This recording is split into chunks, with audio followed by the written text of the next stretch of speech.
I've created over $200 million worth of wealth for my clients over the past 12 months using property as an investment vehicle. And in this video, I'm going to explain to you exactly what equity is, how it works, and how it can make you a millionaire. So, the definition of equity is essentially the value of something minus any debt that is attached to it, and the difference between the value of something and the debt on that same thing. And this little gap here is what equity is. So let's take it one step back. Equity is here. And a lot of people think that the way equity is formed is that they buy a house, this is a house, and essentially they have a mortgage on that property, right? So debt being a mortgage.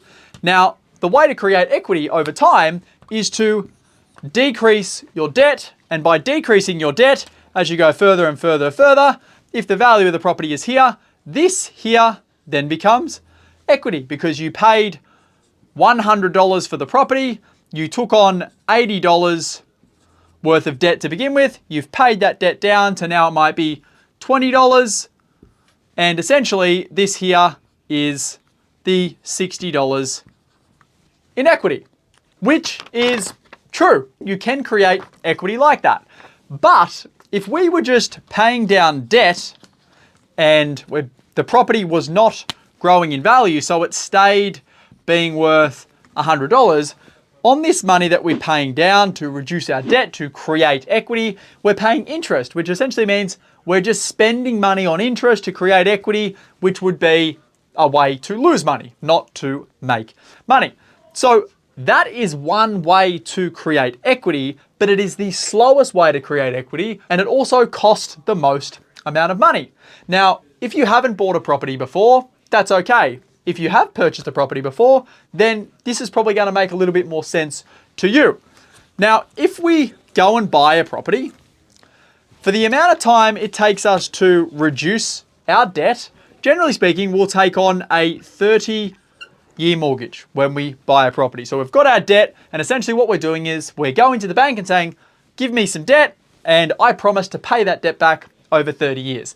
And most people who borrow money actually don't even pay all that debt back in 30 years because over a 30-year journey, they will probably sell this property, use the proceeds to pay out this debt, and then they will go buy a bigger property and get more debt. So they get a new 30-year mortgage. But what history has shown us in Australia, in America, in most global cities around the world is that over the same 30 years, you'll pay your debt down to zero. This is debt here. From 30 years, you've got $100 worth of debt, and over 30 years, you'll pay this down to $0. Amazing. So you've essentially now got $100 worth of equity because $100 you paid for the property, now you've got no debt, it's all equity. But over that same period of time, something else happens, and this is the fastest way to create equity and build wealth. It is the value of this property that we paid $100 for increases. And when the value of something increases, your equity position also increases. And it generally increases at a much faster rate than our ability to pay down our debt. Let me explain. When we buy a property, we have our debt and we have the value of the property. And this little gap here in between is the equity. And the equity in property, when we buy it to begin with, is usually our own cash. So let's use that same example. So let's say that we paid $100 for the property. We put in $20 of our own money, which is the equity, and we borrowed $80 from the bank. So our equity position is $20. Our debt is $80, and obviously we are in a negative position because we have much more debt than we have capital. But over time, let's say over the next 10 years, this moves down to here. We've still got 20 years off our mortgage. And let's assume over 10 years, we decrease our debt from $80 down to $60. Amazing. From 80 down to 60, and the property's value was $100. We put in $20 of our own equity, and over that same 10-year period, if a property grew at, say, 7% per annum, the value would increase, okay? And we paid, remember, $100 for the property. So we paid $100 over a 10-year period. If it grows at 7% per annum, which is the Australian average, the value increases. Now, if something increases at 7% per annum compounding for 10 years, what happens is the value of that thing doubles. So we paid 100, but now the value of this thing is $200. So in the same period of time that it's grown from 100 to 200, it's taken us the same period to decrease our debt from $80 to $60. So it took us 10 years to decrease our debt from 80 to 60 by $20. And this thing has doubled in value, grown by $100. So we've gotten a 5 times greater return on growth than our ability to pay down debt. So now we have something that is worth $200 and it's got $60 of debt owing on it. And remember, we only put in $20 to begin with, which is equity. But what has now happened is it's not $20 of equity that we have put in. We now have all of this equity, and it's the difference between the 60 and the 200, which is not $20. It is $140. So this is now our equity position. And for the $20 that we put in, we now have 140, which means we have become 7 times as wealthy as we were as we started this journey over a 10-year period, because we put in 20 and now we have 140, which is 7 times return on our cash invested. Now, obviously, when you buy property, there are some costs associated with it. There's no doubt about it. But the costs associated with this property does not change our net worth. This is now our net worth, 140.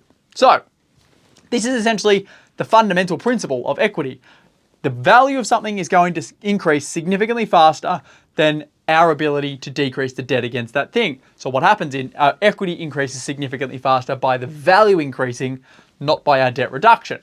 Now, to be able to grow and grow and grow and grow and make yourself a significant amount of money, what we now need to do is we need to use the equity.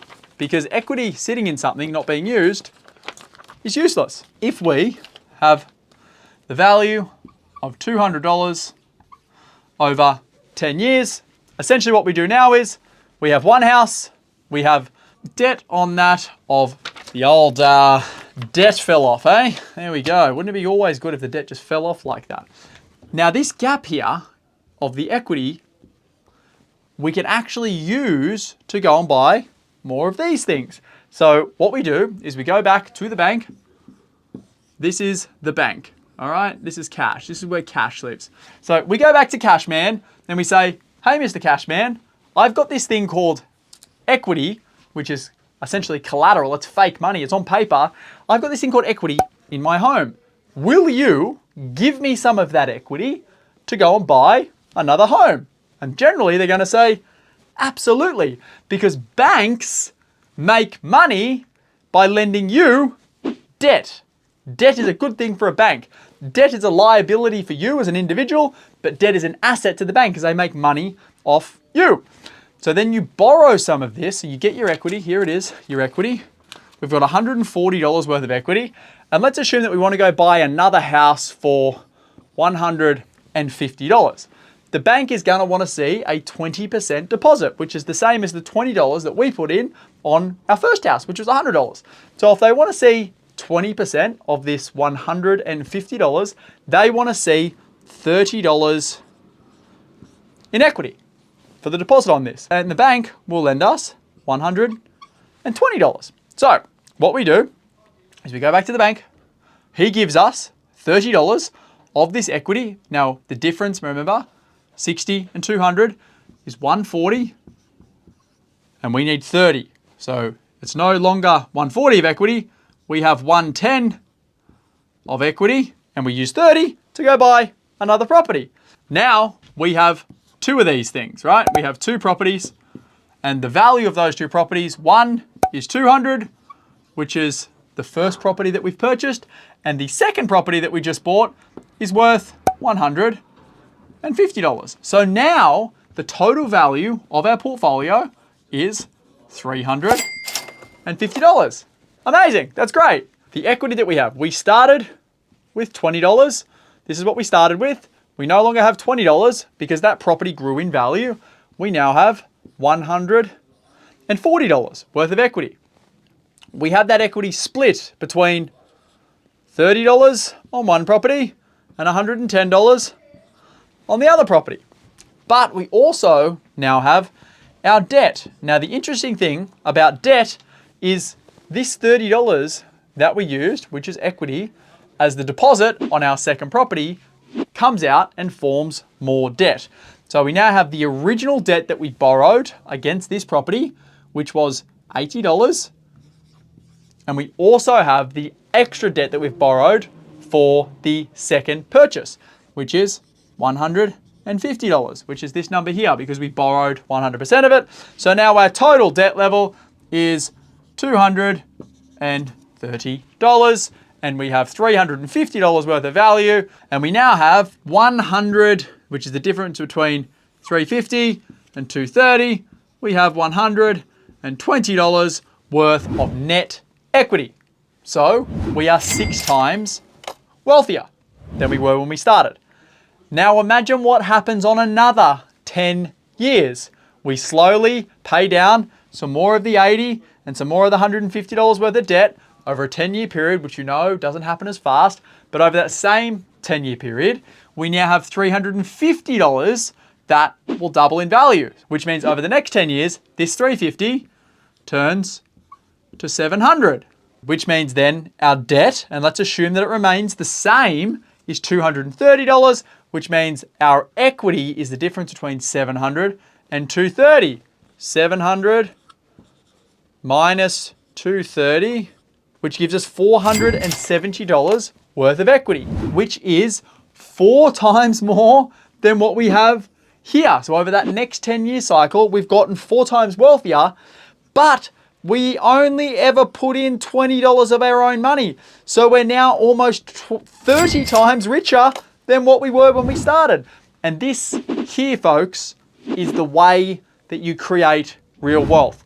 You put in a small amount of your own money, you borrow a lot of money from Mr. Bank Manager up here, and then you create more value, which then creates more equity. You decrease your debt, which then creates more equity again. The value increases, which creates more equity again.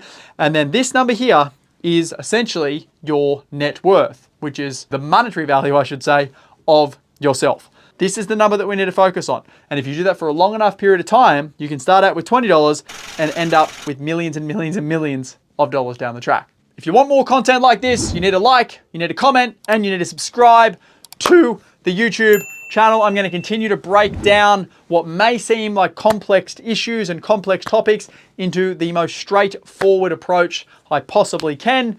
And if you want to learn more about this stuff, comment below at the topics that you don't understand, and I will create more videos on that.